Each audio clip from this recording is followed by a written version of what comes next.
What makes Andor a masterpiece is not what you would expect to hear. It goes much deeper than that. And in today's video, I'm going to show you why I don't think it's just great storytelling, fascinating characters, or a Star Wars tale that's set in one of the most interesting timelines of the entire saga, but the world building that makes this a masterpiece. On this channel, we build things, props, scale models, room builds, and more, all of which are primarily centered around Star Wars. Yet we've always shied away from film and series reviews and just stick to the projects. So why are we deviating today? Well, with the completion of the Andor saga, it felt like it was too monumental of a moment in time not to share our thoughts. But more than that, we want to show how this series deeply influences what we create on this channel and how it can impact your projects too. You see, world building is one of my favorite things. And Andor takes that grungy used universe technique that we all love from the original trilogy, and it elevates it higher. More than that, it combines the fantasy elements with the realism in a way that we've not seen in Star Wars. And it's the little things they did in this series that create such an interesting balance.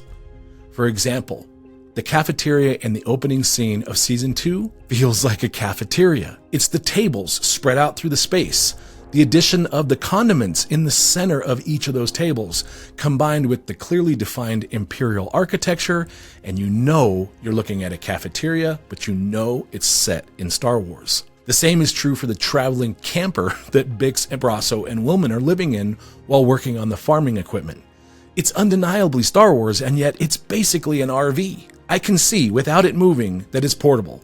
I know it's their home, it's on the road, and it's the little details within, again, that let me know I'm watching something from this universe. Those are just two simple examples of set design in the series, and the creators have done far more world building with many more elements since this adventure began. Consider the Gorman culture video that Krennic shows to his secret group about the spiders, or the scene where Andor and Bix go grocery shopping in a small, beautifully detailed shop that blends the basic necessities of finding dinner with the Star Wars aesthetic. And then, of course, there's Cyril's mother, glued to the propaganda on Fox News, Imperial News, bringing that political divisiveness that so many in our world today are facing daily. The entire series combines these delicious little elements and moments, from the common bricks of Ferrix to the concrete safe house on Coruscant or Andor's modified jungle home on Yavin.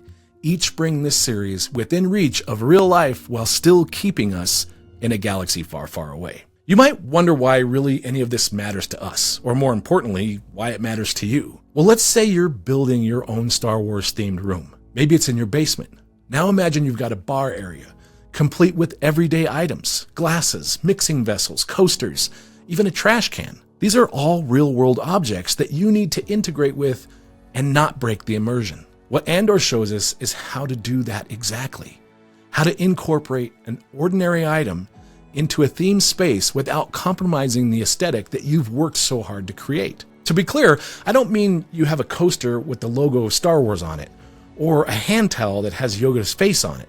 There's nothing wrong with those. However, it's not necessarily the immersion I'm talking about here. The Andor set designers do in fact use recognizable elements in the show. Many people online have tracked down things like the cocktail glasses that are used, or even the sunglasses that Andor wears when he's undercover as a designer. Study the common scenes in Andor and you will spot simple everyday necessities and items that they have flawlessly incorporated. I think it'll help you see your room build, scale model builds, and prop and costume builds completely different. It may give you ideas that you've never even thought of. Okay, so let's get a bit more granular if we can. Let's take something specific, a project opportunity that this show has provided us. As Partagast might have said, it's a veritable buffet of opportunity. One project most definitely that I would like to take on is the radio communication device that you often see Cleo working on in Luthian's shop. It's full of so many beautiful little details. It makes my head explode. And yet it includes some really recognizable things like this. This is a 1/4-inch stereo cable. Such a simple detail, recognizable, and yet it still keeps me in it. And I mean, while we're on the subject of details that keep me in it, I don't know about you, but I want to hang out in Luthian's shop because I want to build everything in there. This space really illustrates my point of mixing of realism and fantasy. For one, it's a high-end shop that you might find in Beverly Hills, It's basically an art gallery for the ultra wealthy, and yet it's filled with Star Wars. Because of course, most wealthy people would want artifacts from the galaxy. People here often collect ancient weapons, armor, beautiful items from antiquity, and that gives this shop such a correlation and tie it in to the realism. The back of the shop for me is even more interesting. It has so many delightful little bits that I pray we get some kind of art book or gallery of photos so we can see every single detail. With Andor, one aspect that I'm drawn to most, and I know this will come as no surprise to any of you that watch our channel regularly, is the huge variety of control panels. Similar to how every home has light switches and every commercial building has some type of switch on a wall, every corner of this series is lined with panels. And what makes them so effective is the variety of colors and designs and shapes. Each one reflects the environment it's placed in, reinforcing the look and feel of Star Wars as we move throughout the galaxy. Even something as simple as an ordinary doorway can become unmistakably Star Wars with the addition of a well-placed, well-designed control panel. There is so much to enjoy in Andor, so many props worth making, but honestly, I have more ideas about props and projects that I've been inspired to make rather than replicating something specific. A perfect example of this is Andor's suitcase. One of our awesome viewers, Kelly, suggested a group challenge around this, and it's a great idea. The suitcase itself is just so recognizable. It's worn and torn and tattered, and yet with several greeblies, a custom blaster inside, and bam, you've got a Star Wars project. And getting away from the rebels and the gritty aspect of Andor, we do have to address how amazing the Empire looks in this series. Funny enough, I was watching A New Hope last night and noticing how wonky the walls in the hallway were of the Death Star. Now don't hammer on me too much, I realize it was 48 years ago, I also know there was a budget involved. I'm not taking anything away from the original trilogy here. What I'm pointing out, however, is just how far the technology has come, how expansive the designers are able to push the aesthetics of the Imperial architecture, and how stunningly awesome the Imperial sets of Andor really are. They have that clean, crisp look, combined with the choice of lighting, and of course, a variety of dynamic control panels, data pads, and so much more. The Imperial architecture in Andor is so impressive that it almost becomes a character on its own. And I got to thinking, maybe I should just tear down my unfinished room and start over. No. I think no matter what you're interested in building, whether it's a full-scale room or taking inspiration for a scale model build, Andor has provided us with a monumental amount of incredible reference. I could drone on for hours, and there are countless other aspects that I would love to get in the weeds on.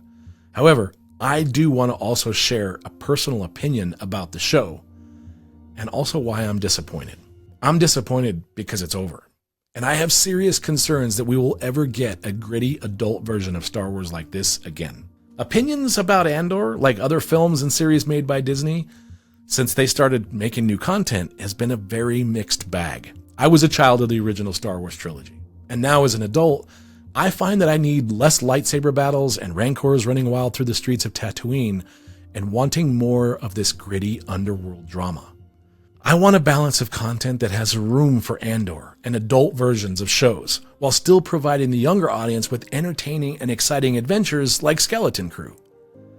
I like this serious look under the hood of Star Wars, and I'd gladly watch more of the rebellion fighting with people that are heroic but in very tragic ways to defeat the Empire.